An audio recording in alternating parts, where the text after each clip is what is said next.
Hey everyone, welcome back. It's New Year's, so if you saw my first ever video, you'll know that New Year's means painting a new Sophie. New Year's Sophie by Reaper. This is my annual tradition.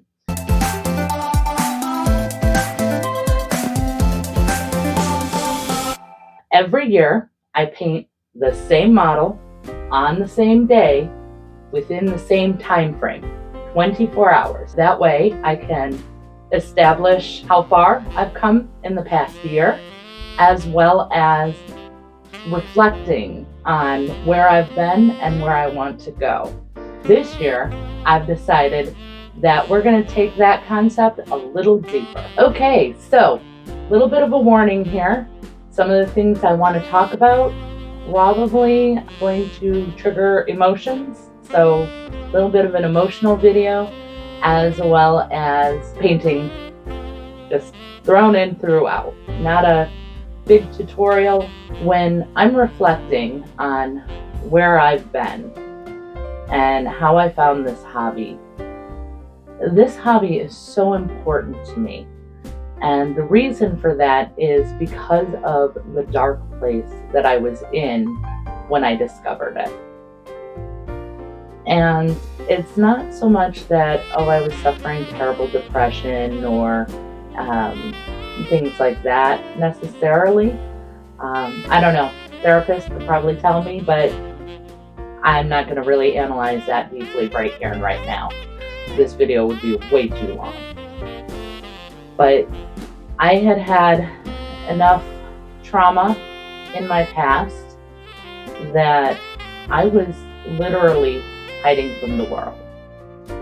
I had a job where I worked remotely, worked from home, well before 2020. And I literally just stayed at home. I went into the office, did my work throughout the day, came out, spent time with Ben, usually just watching TV and having not much of any life. And I was very content with that. Once again, enough trauma in your life, enough people that hurt you, just experiences, loss, things that happen, and you stop putting yourself out there. You don't want to. If you reach for the sun, you risk getting burned. And I wasn't willing to risk that anymore. I was done with it. And I was very content with that. At the time, I would have said happy. I thought I was a happy person. And really loving my life. But the truth really is that was just lying to myself even. I was hiding from the world. I found myself a little hole and dug right in and stayed there. And of course, Ben kept pushing me and trying to get me out of my shell and out of the house and all sorts of back to normal.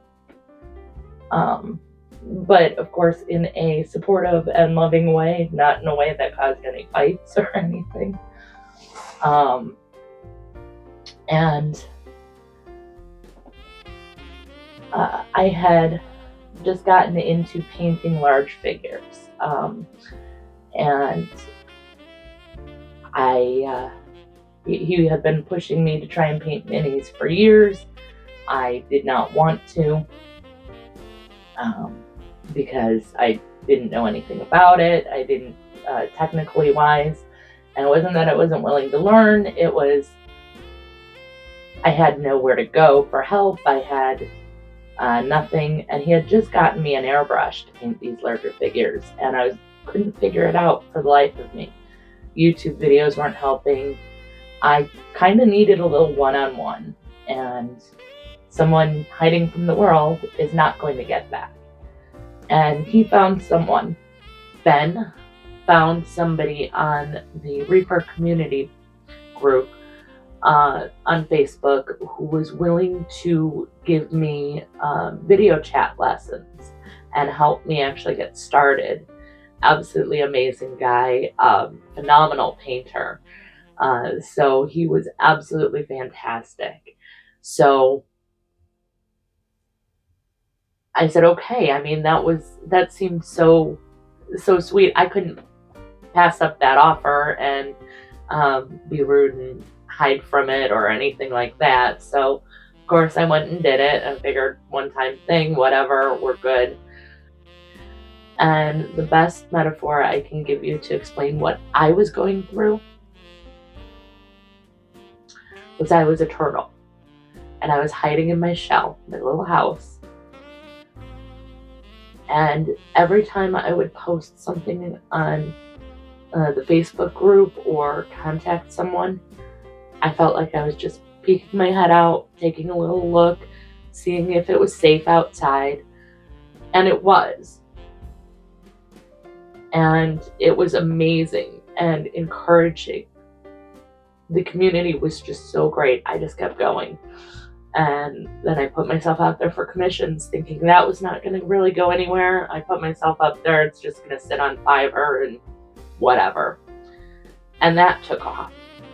And then I had a Facebook page, and suddenly I had 200 followers on my Facebook page, and that was insane. Yeah, I know you hear YouTubers talk about crazy numbers, and they're talking in the thousands and millions. That's fine. I'm just me, though. I am just floored with some of the responses that I've gotten, and everybody's just been so nice and supportive. And of course, I wanted to be part of that, and I wanted to make sure that I gave as much as I felt like I was getting. This hobby, this community, basically gave me my life back, where I felt I could be me. I was at a point of feeling like the world, that I wasn't worthy of the world.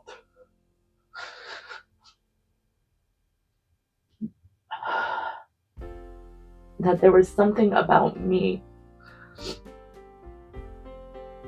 that wasn't wanted or welcome in society.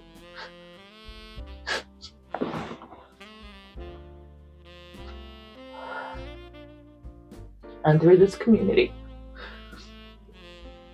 I got my life back. I got my confidence back, and I can be me and be good again. And that's why this is so emotional.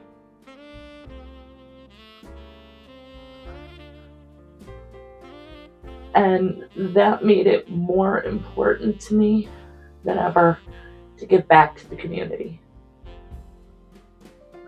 Because this community has given me everything.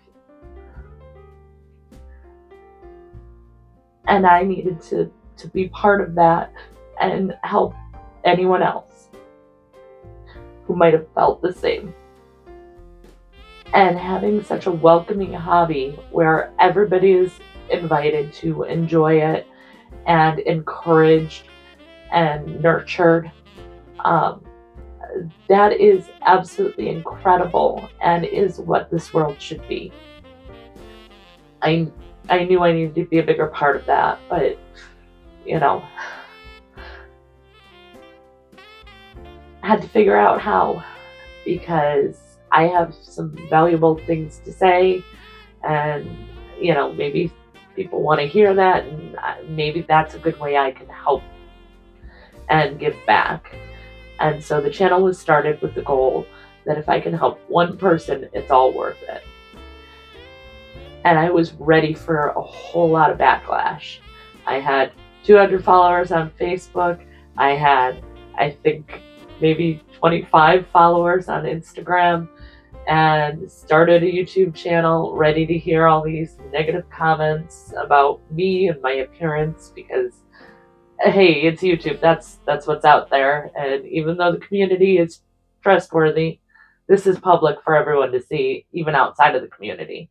So it's not exactly a safe place like the Facebook groups. And I did it. And in this entire year, I have had one negative comment. And that's amazing to me. And I can handle one.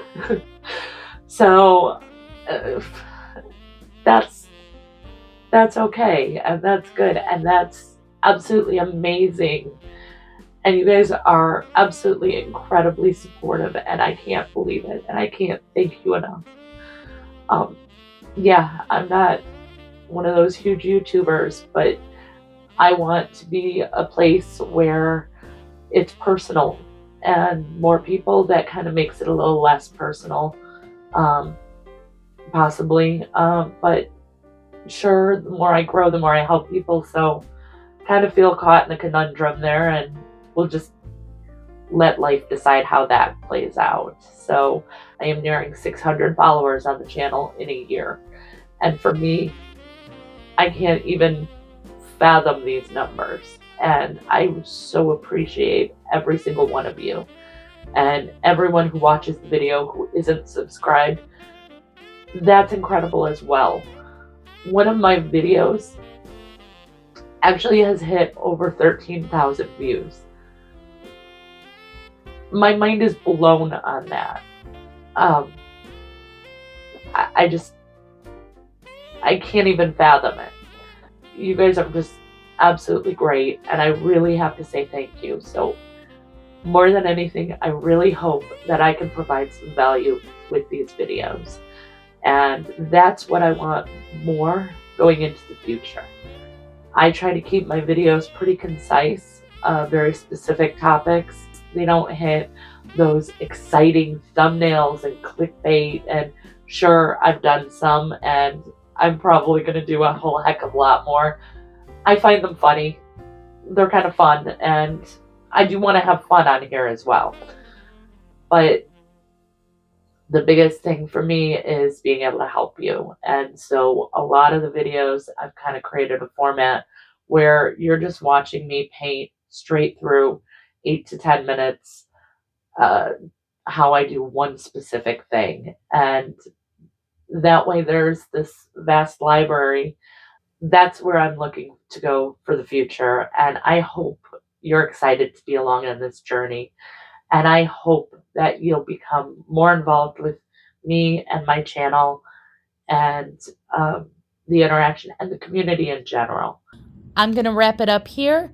I promise next week we're going to have a lot more fun, or at least a tutorial, so this will not be the norm.